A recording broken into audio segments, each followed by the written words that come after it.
Lo que era desde el principio, lo que hemos oído, lo que hemos visto con nuestros ojos, lo que hemos contemplado y palparon nuestras manos tocante al Verbo de vida. Jesucristo, la palabra de vida que era desde el principio. En su origen, Jesucristo es uno con Dios Creador. Jesucristo, el Hijo de Dios, el Salvador de la humanidad, quien nos da vida eterna.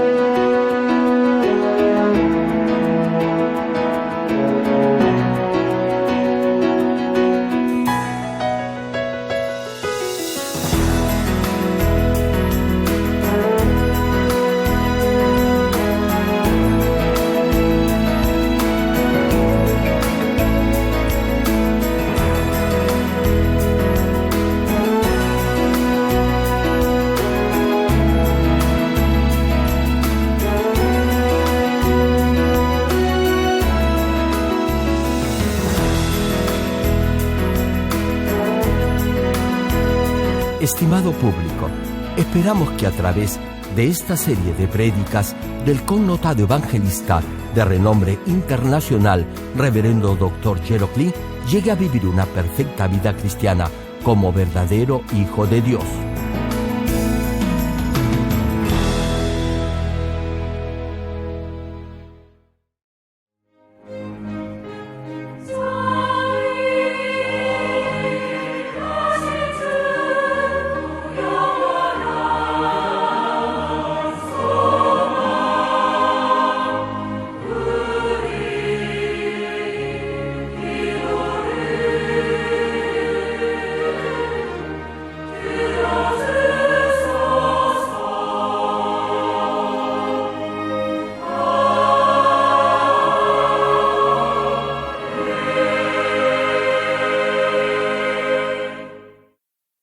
El pasaje bíblico de hoy, Primera de Juan capítulo 1, versículos 6 al 9. Si decimos que tenemos comunión con Él y andamos en tinieblas, mentimos y no practicamos la verdad. Pero si andamos en luz, como Él está en luz, tenemos comunión unos con otros, y la sangre de Jesucristo, su Hijo, nos limpia de todo pecado. Si decimos que no tenemos pecado, nos engañamos a nosotros mismos y la verdad no está en nosotros. Si confesamos nuestros pecados, Él es fiel y justo para perdonar nuestros pecados y limpiarnos de toda maldad.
Amados hermanos en Cristo y estimado público, en su primera carta, el apóstol Juan describe lo que ha visto, oído y lo que ha vivido en forma personal con el Señor Jesucristo.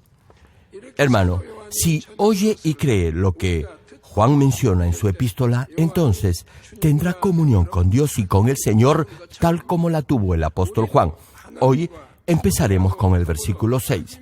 Ahora bien, quiero que mediten a ver si en realidad tienen o no comunión con Dios y con el Señor, y también si la tienen con su pastor. Si cree que por ver a su pastor todos los días o por darle la mano ya tienen comunión con él, pues déjeme decirle que está equivocado. Debe comprender esto muy bien. Primera de Juan, capítulo 1, versículo 6, dice: si decimos que tenemos comunión con Él y andamos en tinieblas, mentimos y no practicamos la verdad. Estimado público, los que han oído el Evangelio y han aceptado al Señor Jesucristo como su Salvador, tienen comunión con el Señor, es decir, tienen una relación personal con Dios y con el Señor. Sin embargo, aun si escucha el Evangelio y dice que cree en el Señor, no todos tendrán una verdadera relación o comunión con Dios. No se trata solo de decir que cree en Dios. Eso no hará que realmente crea en Él. Dios deberá darle una medida de fe y deberá reconocerlo como hijo suyo por su estilo de vida. En otras palabras, solamente tendrá comunión con Dios si conoce a Dios. Un ejemplo, todos conocen al menos de vista o por foto al presidente de su país. Reconocen su rostro y su nombre. Ahora bien, le pregunto, ¿eso acaso quiere decir que tiene compañerismo o intimidad con él? No podría afirmar eso, ¿o sí? Sin embargo, si el presidente lo conociera a usted por su nombre, entonces sí podría decir que conoce al presidente. De otra manera, no podría afirmar que lo conoce. Tal vez se pregunte, ¿cómo se puede llegar a conocer a Dios? La respuesta la hallamos en el versículo 6 del pasaje bíblico de hoy, que menciona: si decimos que tenemos comunión con Él y andamos en tinieblas, mentimos. Hermano, si afirma que tiene comunión con Dios, pero hace lo malo, entonces estará mintiendo. Lo mismo es en su relación conmigo.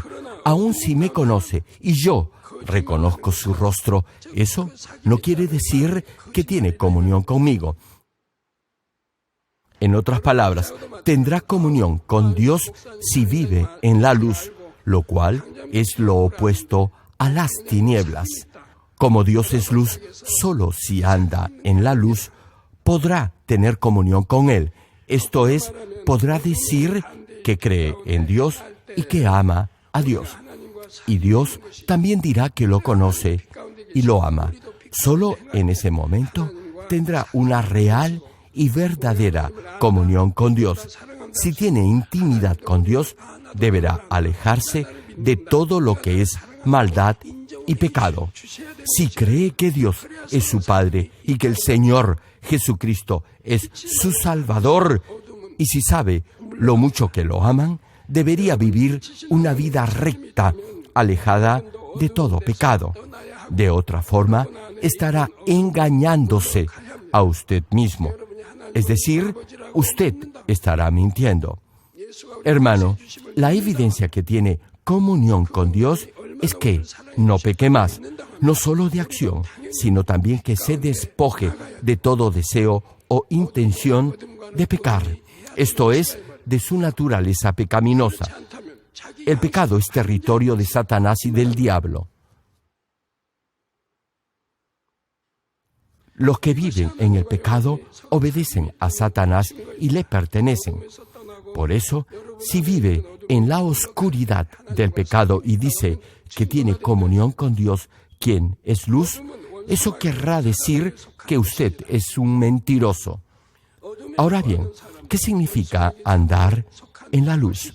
Andar en la luz es obedecer la palabra de Dios, quien es luz. Si vive de acuerdo a la palabra de Dios, no solo dejará de pecar, sino que igualmente su vida será un testimonio vivo de la luz del Señor Jesús. Asimismo, por la obediencia a la palabra de Dios en su vida diaria, manifestará el fruto de la luz.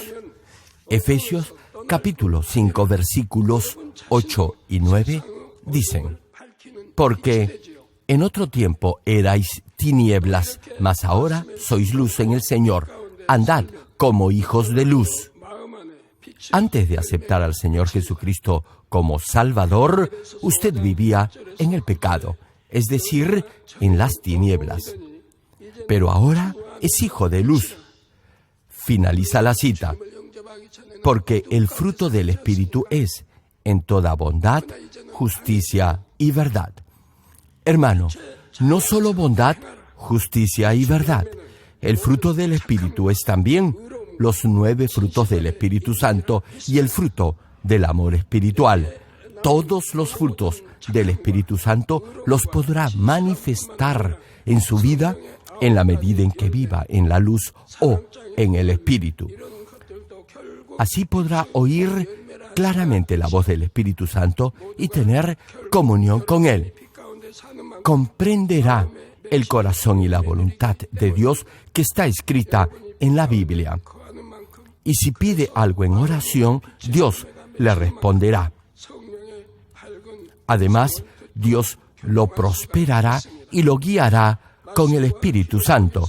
Vivirá una vida bendecida y tendrá comunión con el Altísimo. Pero si vive en el pecado, vivirá desobedeciendo la palabra de Dios. Codicia, envidia, odio, adulterio, idolatría, enemistades, peleas, borracheras, chismes, arrogancia, altanería, etc. Todo eso es andar en las tinieblas. Es decir, no solo se refiere a cometer de hecho las obras de la carne, sino también a las que se maquinan en el corazón, que son los deseos de la carne. Por cierto, no solo por creer en Dios y aceptar al Señor Jesucristo como su Salvador, hará que se despoje por arte de magia de toda esa maldad de su interior. Si es hijo de Dios, deberá diariamente desechar todo pecado y limpiar su corazón de esa maldad. Si se esfuerza y resiste toda tentación, finalmente alcanzará la santidad y será un verdadero hijo de Dios que refleje en su vida el carácter del Señor Jesucristo. Mateo, capítulo 7, versículos 21 al 23 mencionan: no todo el que me dice, Señor, Señor, entrará en el reino de los cielos. El Señor le dice que no todos los que lo llamen Señor entrarán en el cielo. Esto quiere decir que algunos van a entrar al reino de Dios y otros no lo harán. Prosigue el versículo: sino el que hace la voluntad de mi Padre que está en los cielos. ¿Qué significa esto? Quiere decir que aun si dice que cree en el Señor, solo llegará al cielo si vive de acuerdo a la palabra de Dios. Escúchelo bien. Únicamente si obedece la voluntad de Dios, entrará al cielo. Le pregunto, ¿usted cree que solo por venir a la iglesia el día domingo y dar su diezmo a Dios podrá ir al cielo? El Señor le dice que solo aquellos que hacen la voluntad de Dios entrarán al cielo. En resumen, si no hace la voluntad de Dios, esto es, si no obedece la palabra de Dios, no irá al cielo. No hay nada más que decir sobre esto. Está más claro que el agua cristalina. Así que, por favor, no me pregunte más qué debe hacer para ser salvo. Si ama a Dios, Si vive por su palabra, podrá ir al cielo. No obstante, si no vive por la palabra de Dios, no podrá ir al reino de los cielos. No importa si dice y redice que cree en Dios. Hermano, Dios es el único y el último juez, y Él juzgará quién puede ir al cielo.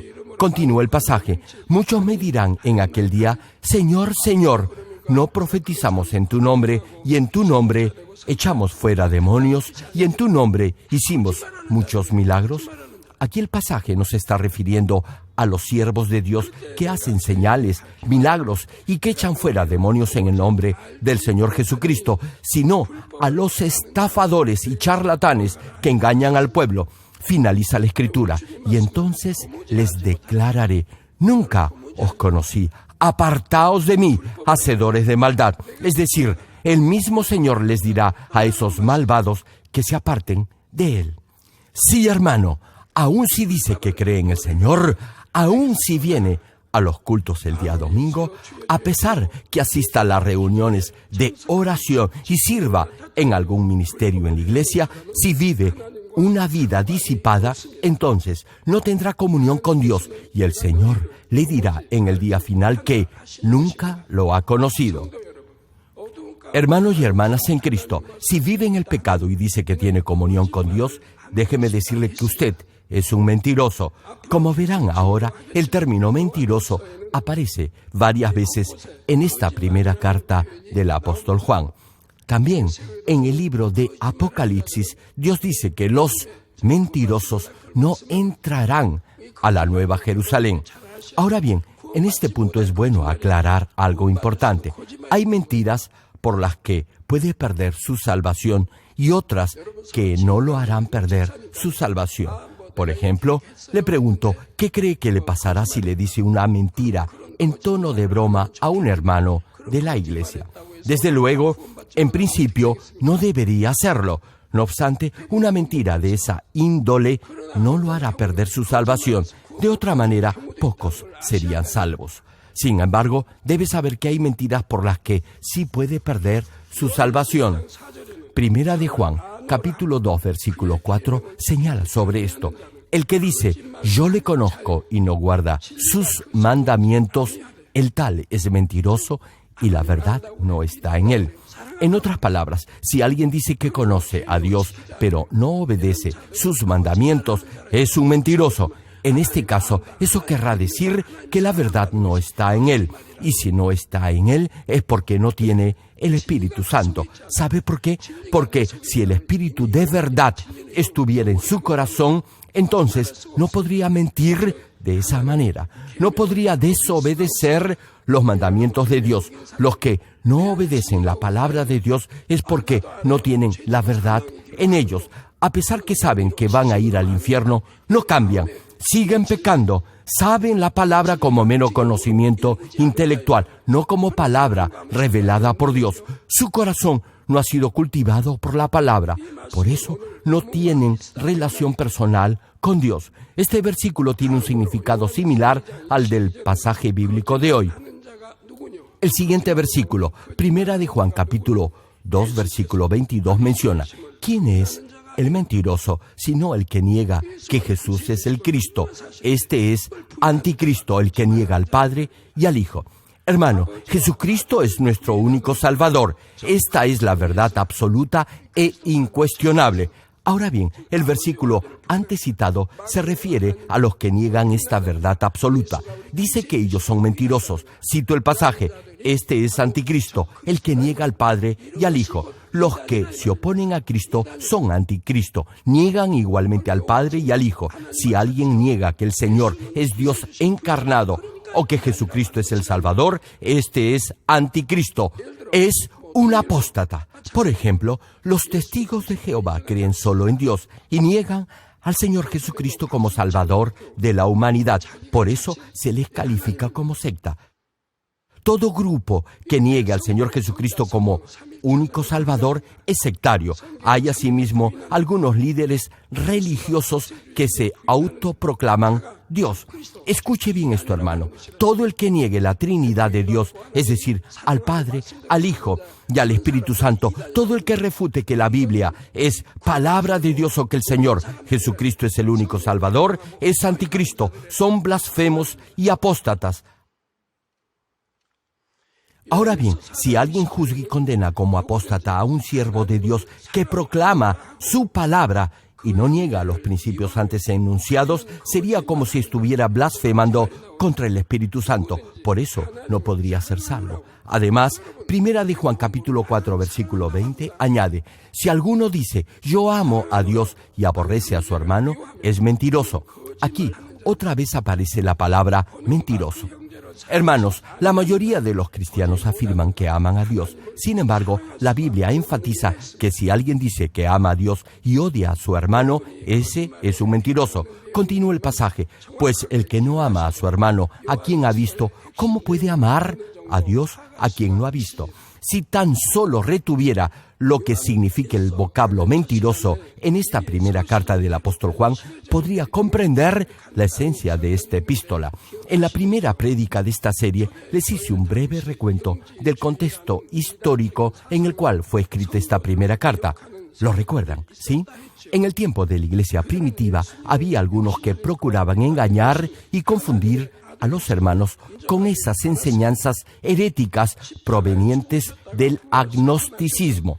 No aceptaban que el Señor Jesucristo es Hijo de Dios, quien vino en forma de hombre a esta tierra. Negaban igualmente el hecho que a través de su crucifixión, resurrección y ascensión a los cielos, Él llegó a ser el Salvador del ser humano. Asimismo, propugnaban que si se creía en Dios, no se tenía por qué vivir una vida moralmente correcta.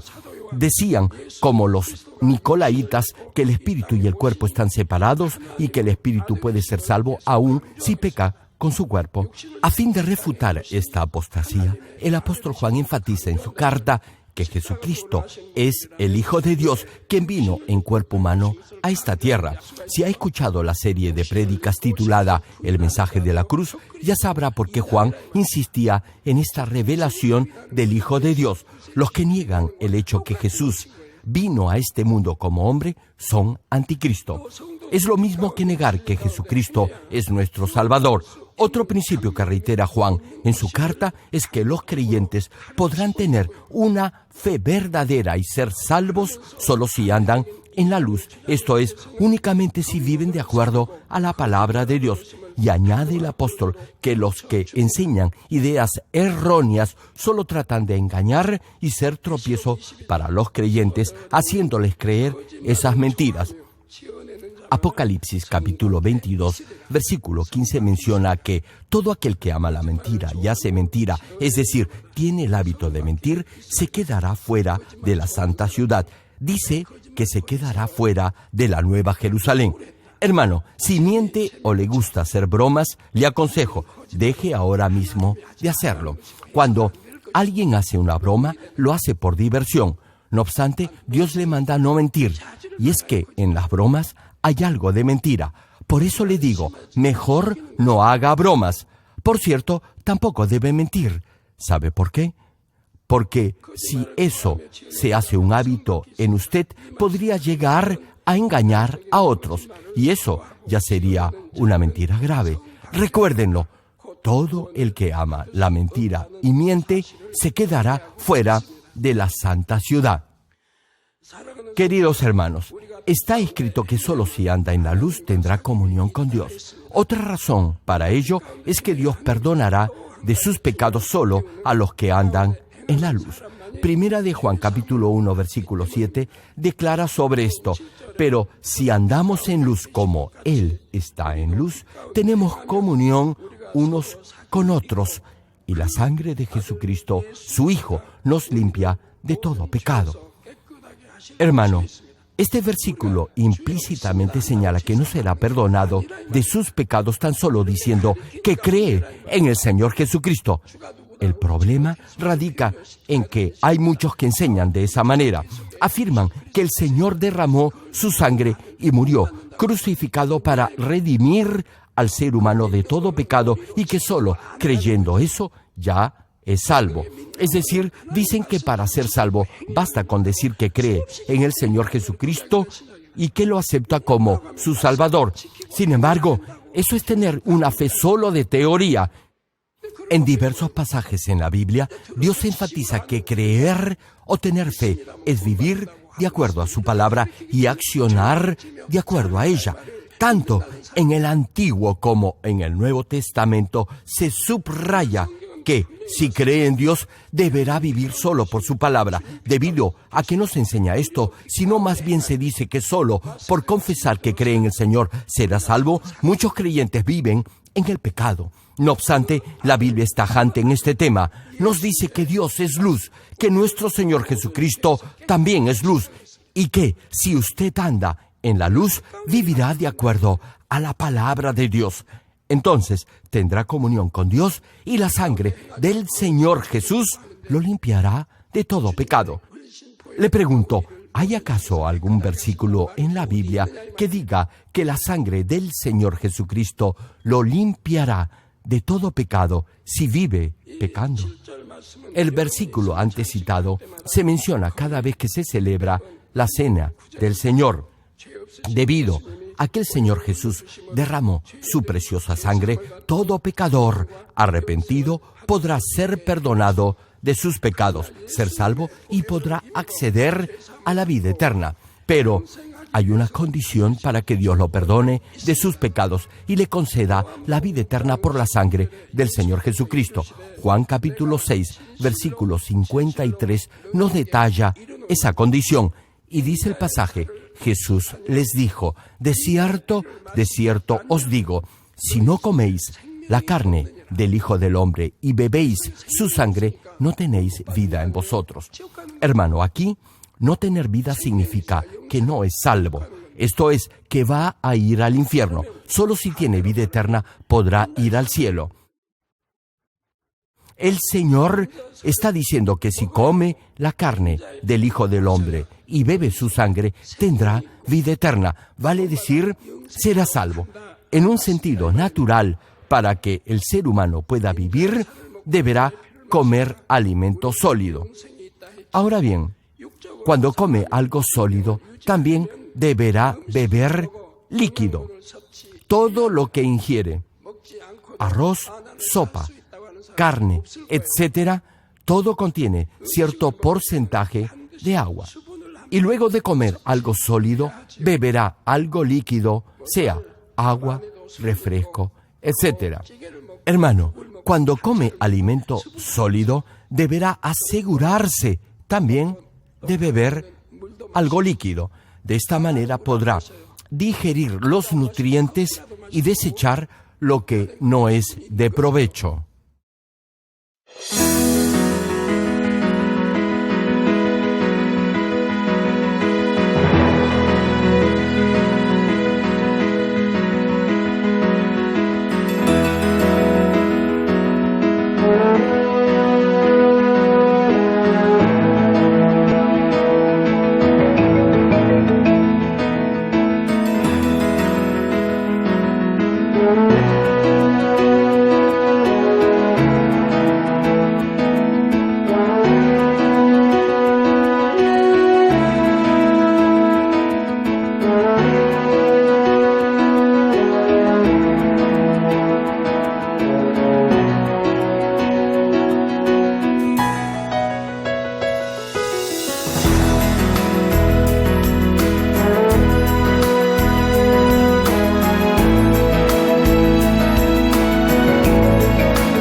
Hermanos y hermanas en Cristo, de la misma forma, para que mantenga su vida espiritual, deberá comer alimento espiritual y beber líquido espiritual, que son la carne y la sangre del Hijo del Hombre. Comer la carne del Hijo del Hombre es escuchar y comprender la palabra de Dios. Beber la sangre del Hijo del Hombre es poner en práctica con fe la palabra de Dios que ha escuchado y ha aprendido. No deberá solo memorizar la palabra de Dios, es decir, saberla únicamente como teoría, sino que deberá, de hecho, llevarla a la práctica. Deberá hacer lo que la Biblia le dice debe hacer y viceversa. Deberá cumplir con lo que la Biblia dice debe cumplir y despojarse de todo aquello que la Biblia le manda despojarse. Hermano, si obedece y aplica la palabra de Dios día a día, podrá desechar todo lo malo que hay en su interior. Su corazón se llenará del fruto del Espíritu Santo. Hay quienes, como no conocen bien la palabra, afirman que a partir del Nuevo Testamento uno es salvo solo por fe y me cuestionan porque enfatizo mucho el aspecto de las obras o poner en práctica la palabra de Dios. Sí, hermano, es correcto. Solo por fe se es salvo y solo por fe en el Señor Jesucristo Dios lo perdonará de sus pecados. Nunca, repito, nunca podrá ser salvo solo por obras. Sin embargo, lo que se debe resaltar es que la verdadera fe debe ir acompañada de hechos, acciones y obras. Santiago, capítulo 2, versículo 14, declara sobre esto: hermanos míos, ¿de qué aprovechará si alguno dice que tiene fe y no tiene obras? ¿Podrá la fe salvarle? Hermano, este versículo implica que la fe sin obras no sirve. Limitarse a repetir que cree, pero si no muestra evidencias de verdadero arrepentimiento, es decir, de cambio en su vida, no le servirá. Reitero la pregunta: ¿podrá esa fe salvarle? Si tiene fe espiritual, esto es, con obras, será salvo, pero no lo será si no vive de acuerdo a la palabra de Dios. Y Romanos, capítulo 2, versículo 13, agrega: porque no son los oidores de la ley los justos ante Dios, sino los hacedores de la ley serán justificados. Hermano, no basta con oír y leer con atención la palabra de Dios para ser declarado justo ante Dios. La Biblia dice: porque no son los oidores de la ley los justos ante Dios, sino los hacedores de la ley serán justificados. Sí, hermano, únicamente los hacedores de la ley serán justificados. Solo si aplica la palabra de Dios en su vida será justo ante Dios. En la medida en que se despoje del pecado y la maldad, será justificado. Así que oír la palabra de Dios no lo es todo. Repito, solo los hacedores de la ley serán justificados. Lo mismo sucede cuando aprende a tocar un instrumento. Le pregunto: ¿cómo aprende a tocar un instrumento musical? Tomemos como ejemplo el piano. ¿Acaso solo por leer un manual para aprender a tocar el piano ya podrá hacerlo? Sin la práctica, nunca lo podrá hacer. Luego de haber repasado el manual, deberá poner en práctica lo que ha leído. Y solo después de horas de mucha práctica, llegará a tocar el piano. Pero solo saber la teoría no lo capacitará para tocar ese instrumento. Lo mismo sucede con cualquier otra disciplina o deporte. No llegará a ser un buen atleta únicamente estudiando manuales de entrenamiento. Requerirá de una dura preparación. Por cierto, además de su esfuerzo y entrenamiento, deberá tener un mínimo de talento para destacar en cualquier deporte o disciplina. Es lo mismo con la palabra de Dios. No bastará solo con leerla y oírla. En muchos pasajes de la Biblia, Dios subraya que si no obra conforme a su palabra, no será salvo. Hay muchos a quienes la palabra les entra por un oído y les sale por el otro. Hermano, numerosas veces les he mostrado la forma para llegar al reino de los cielos, para tener vida eterna y entrar a la Nueva Jerusalén. Y me pregunto, ¿por qué hay algunos que hacen lo contrario? Una pregunta: ¿acaso les resulta molesto venir al culto el día domingo? A veces pienso que algunos de ustedes prefieren quedarse durmiendo o salir con sus amigos ese día. ¿Se imaginan? Si esto les resulta difícil, sería casi una misión imposible que den el diezmo a Dios. Retomando la prédica, cuando comienza a vivir de acuerdo a la palabra de Dios, su fe crecerá y así será justificado ante Dios y será salvo del infierno. Incluso si ya ha aceptado al Señor Jesucristo como su Salvador y ha recibido el Espíritu Santo, si no vive de acuerdo a la palabra de Dios, no será salvo. Como ya les he compartido en la serie La Semilla de Vida, todos tenemos esa semilla, pero deberá hacerla brotar y crecer para mantenerla viva. Y para eso deberá crecer en su vida de fe, y así su espíritu y su alma serán prosperados. Es igual con un bebé recién nacido. Si no crece, finalmente morirá. Luego que un bebé nace, deberá alimentarse para que pueda desarrollarse. Si un bebé no crece, no podrá desarrollarse en forma normal y al final morirá. De igual manera, su espíritu deberá crecer y crecerá por medio de la palabra de Dios y la oración con la ayuda del Espíritu Santo. Jamás deberá detenerse en ese proceso de crecimiento. A ver, una pregunta. ¿Qué cree que le pasará si peca ya sabiendo la palabra de Dios? ¿Qué cree que le podrá pasar?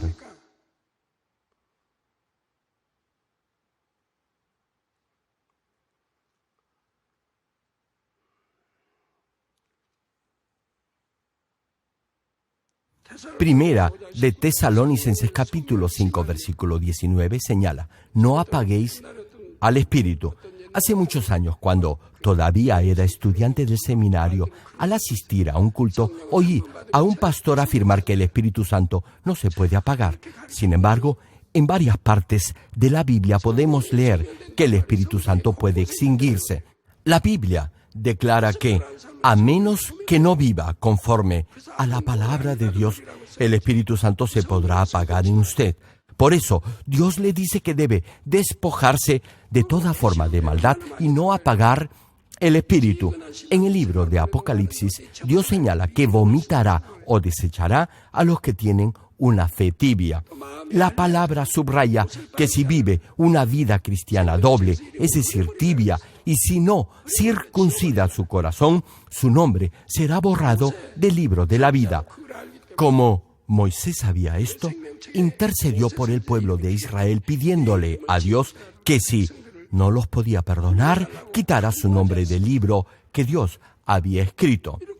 En diversos pasajes, la Biblia menciona que los nombres podrán ser borrados o quitados del libro de la vida.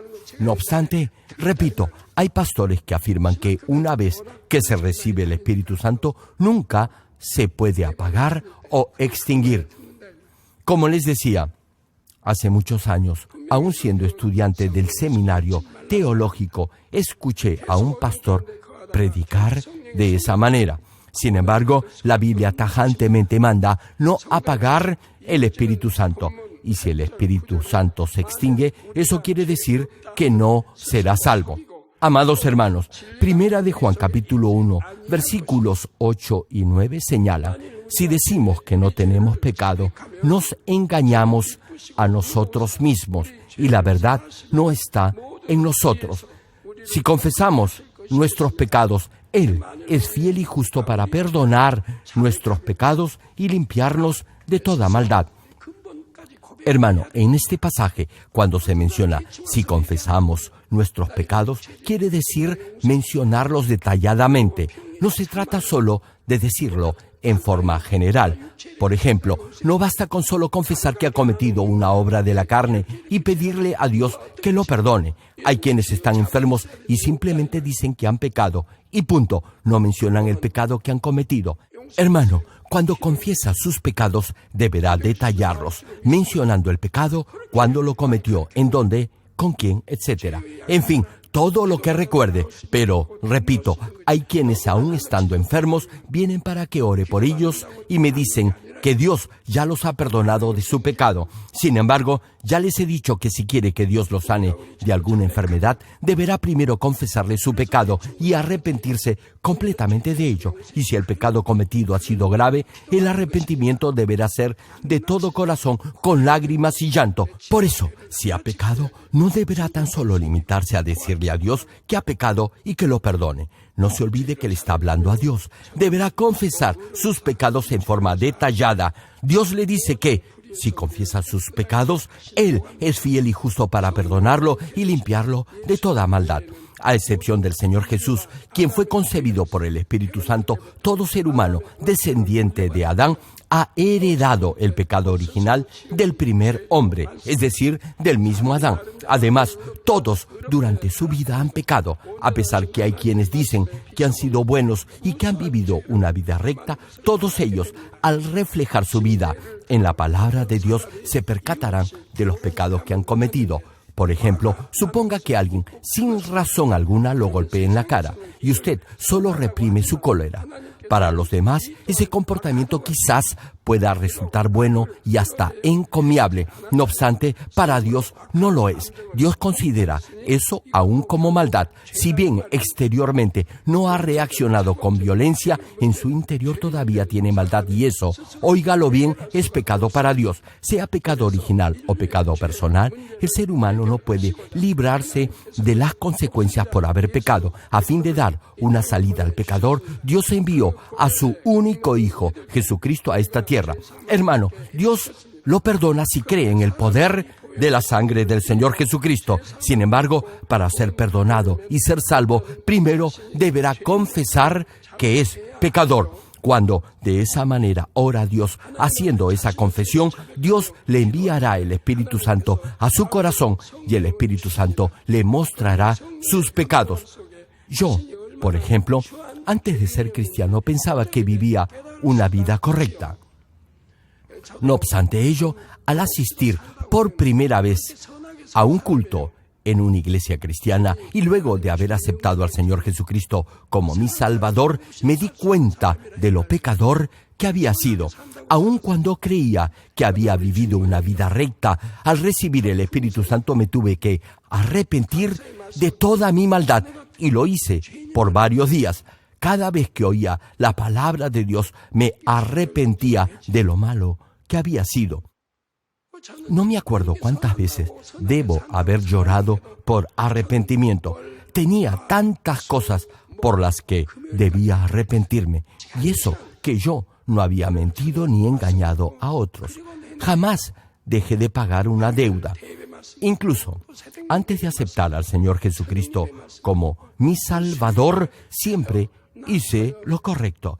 Sin embargo, al escuchar la palabra de Dios, me di cuenta de lo pecador que había sido. Y así pude arrepentirme completamente de mi vida pasada. Mi esposa también hizo lo mismo. ¿Y qué me dicen ustedes? ¿En verdad se han arrepentido completamente de sus pecados luego de aceptar al Señor Jesucristo como su Salvador? Hermano, si uno en verdad se arrepiente de sus pecados, su corazón se sentirá aliviado por haberse quitado de encima ese lastre. Así podrá amar a Dios y vivir de acuerdo a su palabra. Cuando alguien, al escuchar la palabra de Dios, es consciente de su pecado, deberá arrepentirse completamente de su vida pasada. No obstante, el problema es que algunos no lo hacen. Ahora bien, el arrepentimiento puede durar varios días. Incluso podrá recordar pecados que cometió hace muchos años. Y al hacerlo, deberá, si puede, orar de rodillas, clamando a Dios por un completo arrepentimiento.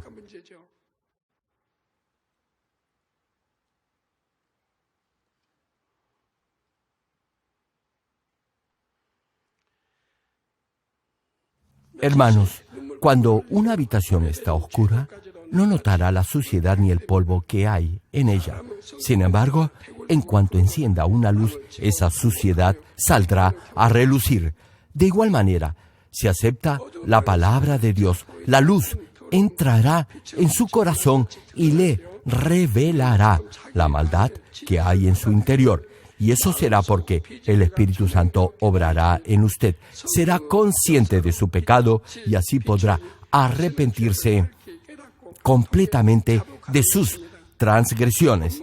Esto es lo que quiere decir Primera de Juan, capítulo 1, versículo 8, cuando menciona: si decimos que no tenemos pecado, nos engañamos a nosotros mismos y la verdad no está en nosotros. Hermano, podrá darse cuenta de sus pecados, confesarlos y arrepentirse de ellos solo si refleja su vida en la palabra de Dios, que es la luz. Mientras más se llene su corazón con la palabra, más sensible será a cualquier forma de maldad o de pecado. Antes, quizás usted podría haber pecado sin el menor reparo. Sin embargo, ahora que está en el proceso de despojarse de la maldad que hay en su interior y de llenarse con la palabra de Dios, todo pecado le será notorio y evidente, como si lo estuviera viendo con un microscopio o lente de aumento. Por ejemplo, si alguien quien jamás ha robado toma algo que no es suyo, por más insignificante que sea, eso será un pecado grave para él.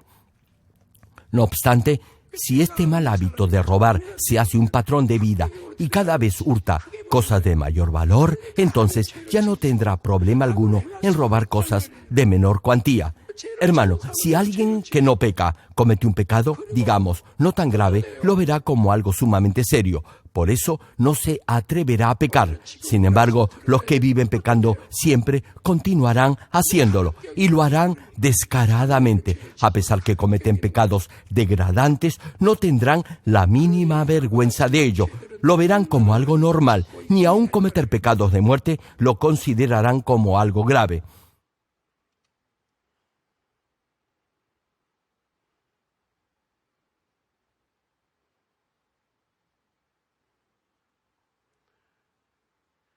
¿Se imaginan entonces la cantidad de pecados que cometerán?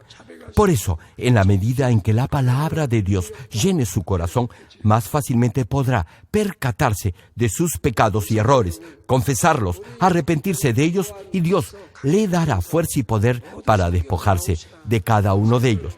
Termino el mensaje. Amados hermanos en Cristo y estimado público, los animo a todos para que a través de esta serie de prédicas lleguen a limpiar y santificar su corazón. A pesar que haya vivido en el pecado o haya cometido pecados graves, podrá desde ahora cambiar para bien, esforzándose por limpiar su corazón, esto es, por santificarlo. Hermanos, les digo algo de todo corazón. Mi más ferviente deseo es que todos ustedes sean salvos y lleguen al cielo. ¿Se imaginan encontrarnos en el mejor lugar en el reino de los cielos, es decir, en la Nueva Jerusalén? Tomémonos de la mano unos a otros y vayamos todos juntos a la Nueva Jerusalén. ¿Cuántos dicen amén? Ahora oremos todos unidos en voz alta meditando en la palabra de hoy. Aleluya. Gracias, Padre, por tu amor y tu misericordia. Que la palabra que hoy he compartido se haga fe y vida en cada uno de tus hijos y cale en sus corazones. Dale poder para vivir por tu palabra y que así puedan examinar cómo han vivido hasta ahora su vida cristiana. Fortalécelos para que obedezcan tu palabra y crezcan en su nivel de fe. Si hay alguno que aún vive en el pecado, que es tentado o que incluso durante el culto se duerme o piensa en otras cosas, te pido que lo redargullas de juicio. Te pido en especial por los jóvenes. Despiértalos de su letargo espiritual y apártalos de toda distracción mundana que los pueda llevar a pecar y, por ende, al infierno. Padre, guarda y protege a todos los jóvenes y dales la permanente llenura de tu Espíritu Santo. Gracias, Padre. He orado en el nombre del Señor Jesucristo. Amén.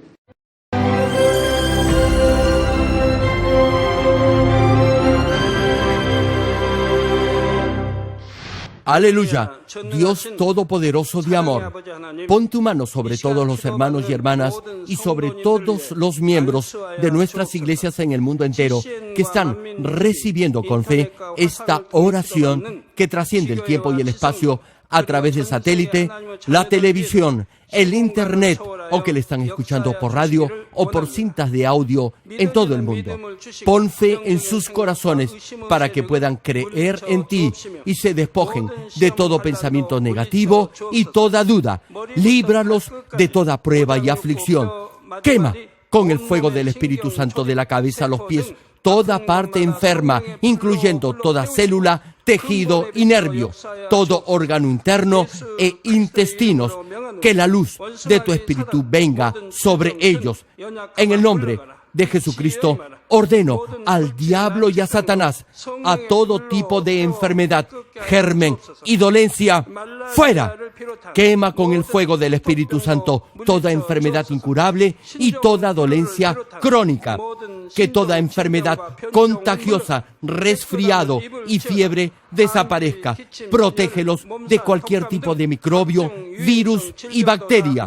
Sánalos de todo tipo de cáncer, incluyendo cáncer al estómago, al pulmón, al hígado, cáncer de mama, cáncer al útero, al intestino y toda otra enfermedad como el SIDA, leucemia, apoplejía cerebral, presión arterial alta y baja, enfermedades cardiovasculares y pulmonares, diabetes, enfermedades propias de la mujer, enfermedad a la tiroides y toda clase de inflamación.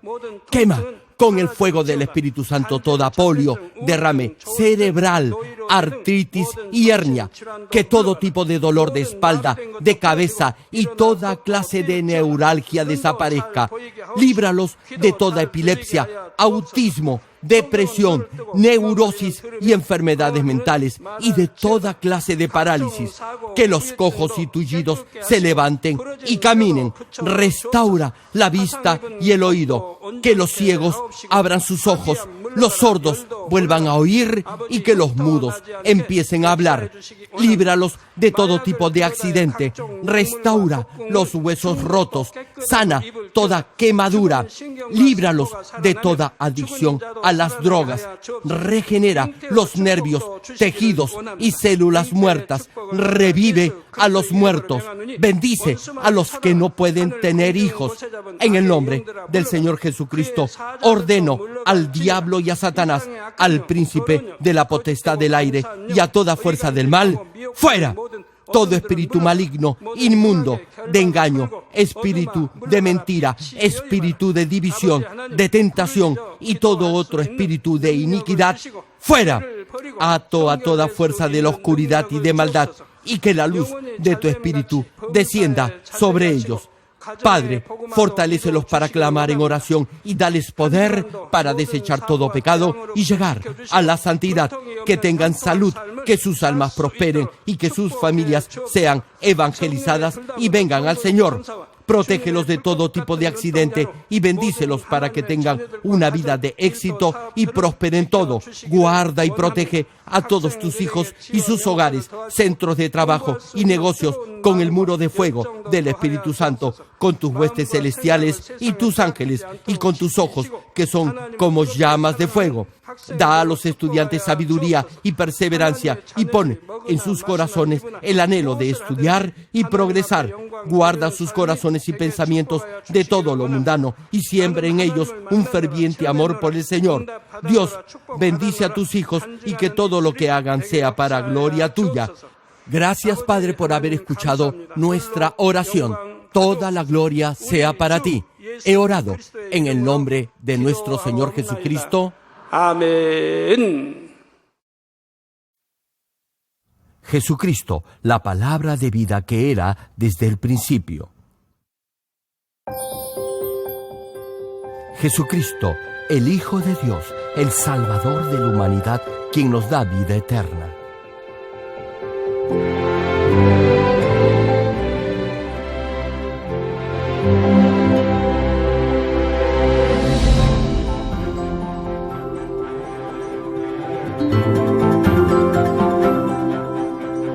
Estimado público, esperamos que a través de esta serie de prédicas del connotado evangelista de renombre internacional, Reverendo Dr. Gerald Klee, llegue a vivir una perfecta vida cristiana como verdadero hijo de Dios.